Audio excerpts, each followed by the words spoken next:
Welcome to the MTCA Online Tax Return Walkthrough. In this video, we'll guide you through logging in and filing your tax return quickly and securely. To begin, visit the official MTCA tax portal and log in using your eID credentials. Enter your username and password, then click Login. You're now on the main dashboard.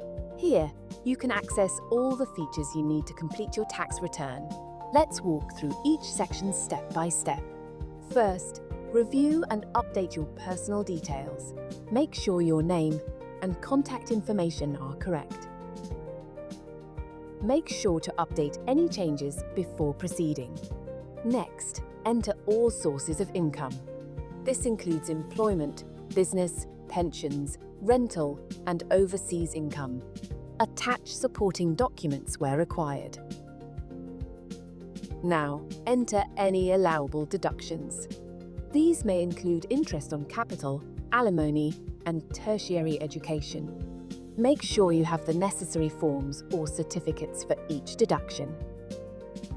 Select and claim any tax credits you are eligible for, such as credits for returning to work, get qualified, or micro-invest. Attach supporting documents if needed. The system will automatically calculate your chargeable income and tax due.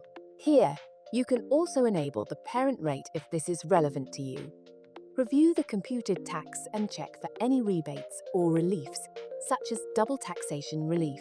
Carefully review all your entries. When you're ready, click to submit your tax return electronically. Remember that the deadline for submission is the 31st of July. Once you've submitted your tax return, you can view your tax statement immediately. If you owe tax, follow the on-screen payment instructions. If you are due a refund, it will be processed automatically. Throughout the process, you will find some of the fields pre-populated with values. If any of these values are not correct, kindly get in touch with mtca.mtca@gov.mt. Furthermore, if you need help at any stage, visit www.mtca.gov.mt, call freephone 153, or email service@gov.mt. The MTCA support team is ready to assist you. You have now completed your online tax return. Thank you for using the MTCA portal.